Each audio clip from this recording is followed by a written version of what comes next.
every week there's going to be a wellness topic for your benefit about your health goals and for the week. So what are your health goals this week?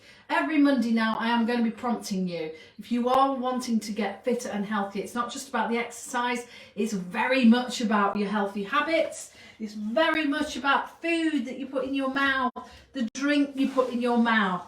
So what is it that you are aiming for this week? Now, with all the noise going on around, it's really difficult. One of the biggest things that my ladies always want, especially as they're 50 plus, and I'm feeling the same, is weight loss. How are we going to lose weight?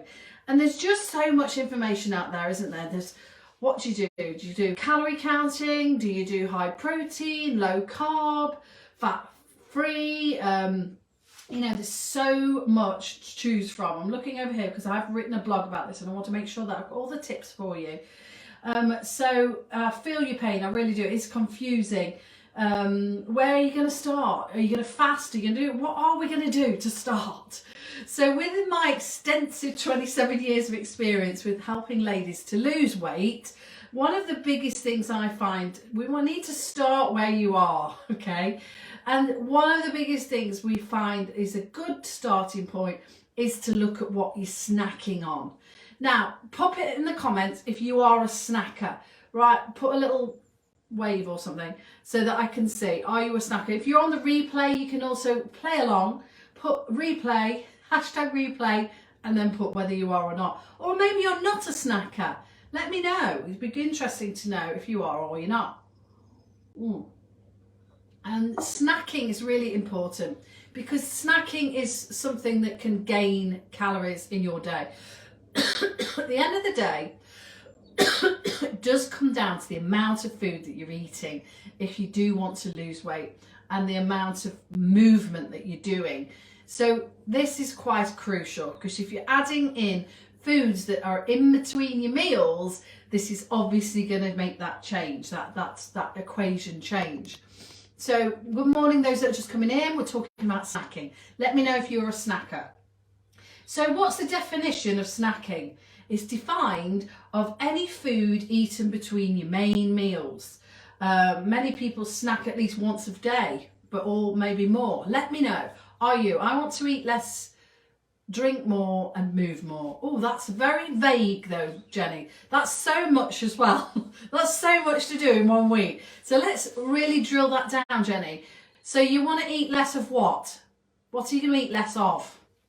Are you going to eat less meals? Are you going to eat less snacks in between? Less sugar? What are you going to eat less of? What are you going to drink more of? And how are you going to move? So let's make it more specific when we're doing the goals. Good morning, Linda. We're talking snacking today. So let me know what you snack on, if you do, and if you don't, let me know why. Now, there's various reasons why you might snack.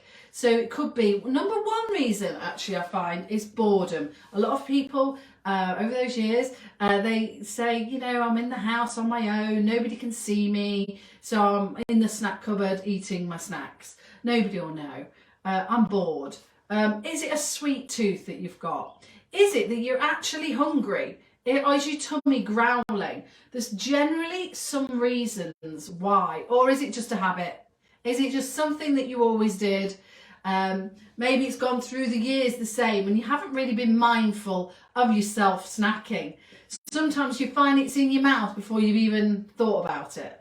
So think about why is the reason that you are snacking. Let me know. Pop in the comments. Why do you think you snack? Is it emotional? Is it emotional eating? You're going for the sugar? You know, let's drill down the reasons why. Now, what can we do? First of all, we need to pay attention to your body's signals. So really, yes, you should probably snack if you're hungry. So let's think about what hunger feels like in your body. Does it feel, this is how hunger should feel, and many people don't feel hunger ever because we're never hungry, are we, these days? We're not starving, are we, in this country? We're just not. I know it's cost of living, but it really aren't starving, are we? So hunger is an empty body feeling, a tummy which feels a little bit empty, and sometimes it can growl a little bit at you. Now, if it's really growling and you've got pain in that tummy, you've gone too far without food, and that isn't good either, because then you're going to eat too much of the wrong thing. So you've got to be aware of the feeling of hunger, which I don't think many of us are. Let me know. Are you someone who can feel hungry and you know when you feel hungry? Good morning. So let's have a look. So Joe's saying she snacks on fruit and medjool dates. That's very healthy, very good. Morning, I changed my mindset about a month ago. I walk more, eat less, and eat 3 times a day. By 9 to 10, 12 to 1, 5 to 6. So far, I've lost over. So brilliant. So no snacking then, Liz. So that was how it's worked for you. Because you know what? It can be as simple as that. It can be as simple as those 3 things you've just written down. Honestly, it can. But you've got to change your mindset. So Jenny's saying she wants to eat more meals. Is that to say you want to eat less meals? Less at your meal. You want to drink more water. You want to get out in the garden every day. That's a bit more achievable, isn't it? Margaret's saying she's got a sweet tooth and it's a habit. So now let's talk quickly about habits. Now, habits can be attached to all sorts of different things, and they usually are attached. They're usually attached to a time of the day. It could be a time of your life.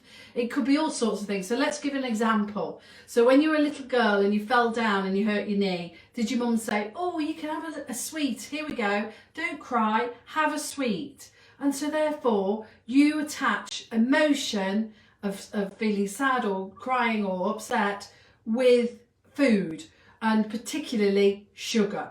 Another example of that is, oh, it's someone's birthday, let's have a happy time, let's have a big sweet cake. So then we attach happiness also to sweet things.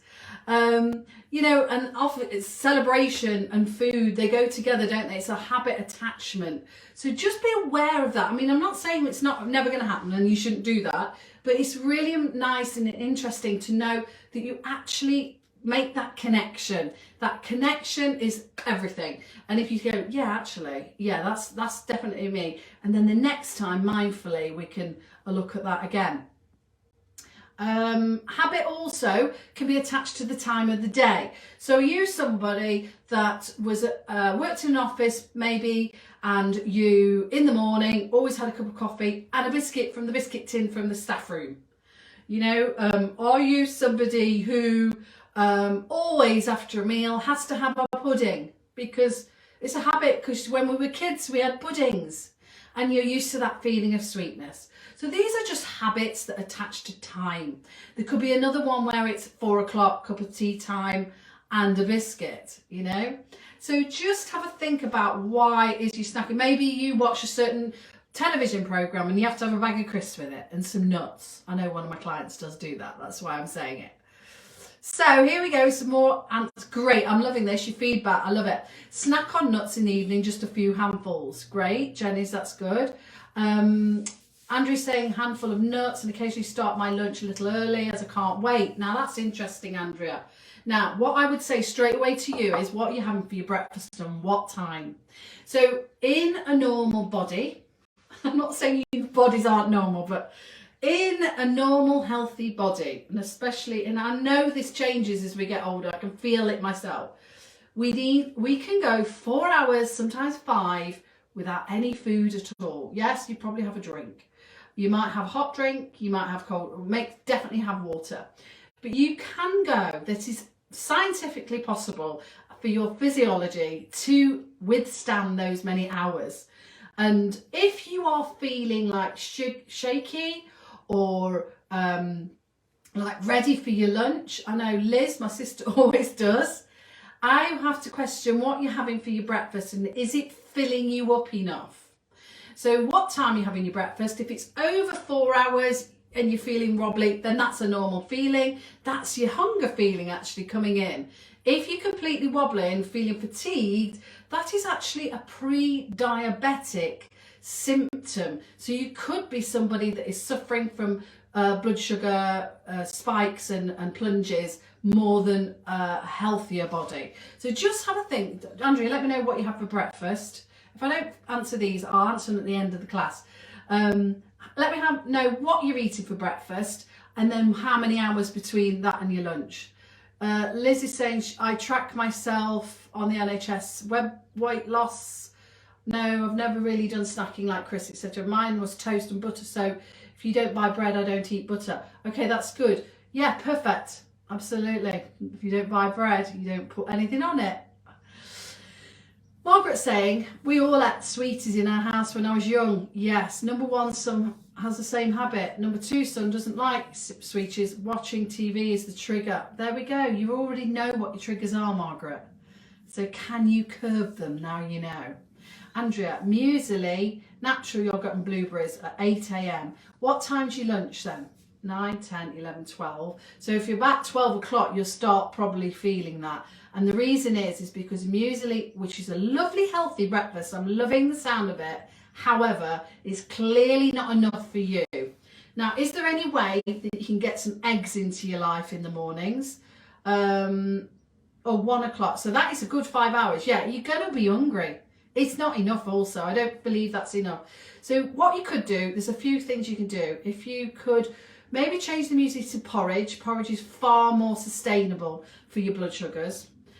You can put things in you can put some nuts into your porridge. I put walnuts in my porridge and chia seeds and flax seeds just to bulk it up a bit. Could you have a banana also with that? There's a quick, simple change. Just see how you feel. Make sure that you have also the quantities, especially for breakfast. It can be your biggest feasting meal. Breakfast, obviously you're breaking a fast through the night, so you can really feast on it. You can go to town. You could have eggs and bacon. You could have smoked salmon, scrambled eggs, and that will sustain your feeling. Now, if you're getting that wobbly feeling after 4, you're going to be hungry at 1. You definitely are. And then normally, sometimes at 1, you might be going, oh my God, I've got to eat. I've just got to eat. I've just got to eat. Just got to eat. So what we don't want to get to that stage. We want to get the nutrients in the morning that will make you feel like, I can go, so mine is, my breakfast, I have the same every time. It's porridge, flax seeds, chia seeds, walnuts, a banana on the top. And actually been sprinkling some dried cranberries, just a few, just to sweeten it, and no honey now. I've taken that out. And it's oat milk. It doesn't matter what milk, it's fine. Now, I can go to 2 o'clock and not be wanting to eat, and I ate that at 7:30. So I don't want you to go that long. You don't need to go, but I am ready at that point. And then I will have something like eggs on toast, or beans on toast, or something protein based. We want to be getting that protein in at each single meal. So this will help us to stop that snacking craving feeling and stop those blood sugar spikes and plunges. Right, that often she thinks that hunger is thirst. It definitely is the same trigger. Often you think, oh, I could just do with something. Always drink some water first, because it usually is because we're dehydrated and we're just not in as many, we're not in such a habit to drink water, and it's probably again a childhood thing that just wasn't enforced. No offence, Mum, if you're listening. Jill Jones is watching. So Alison Morton saying, I have porridge, flaxseed, blueberries to around 8 a.m, but I feel I need a banana mid-morning. My husband has his banana with his breakfast, but I find it better to spread it out. That's absolutely fine. If that works for you, that's fine.